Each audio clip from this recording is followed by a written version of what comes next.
بسم اللہ الرحمن الرحیم۔ السلام علیکم۔ روزہ افطار کرانے کی فضیلت۔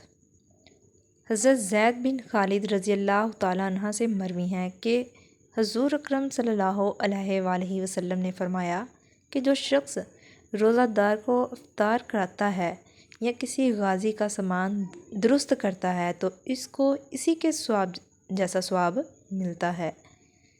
ایک اور روایت میں آیا ہے کہ جو شخص حلال کمائی سے رمضان میں روزہ افطار کرائے اس پر رمضان کی راتوں میں فرشتے رحمت بھیجتے ہیں اور شب قدر میں جبرائیل علیہ السلام اسے مصافحہ کرتے ہیں، اور جس سے حضرت جبرائیل علیہ السلام مصافحہ کرتے ہیں اس کی علامت یہ ہے کہ اس کے دل میں وقت پیدا ہوتی ہے اور آنکھوں سے آنسو بہتے ہیں۔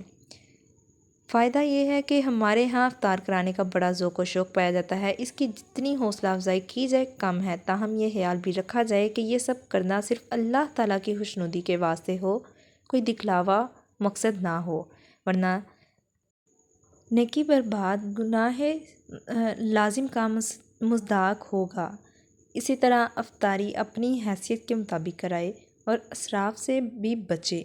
بہت دفعہ دیکھا گیا ہے کہ سڑکوں کے اطراف پر افطاری کے دسترخوان لگے ہوتے ہیں اور بعد میں رزق کی ناشکری ہو رہی ہوتی ہے۔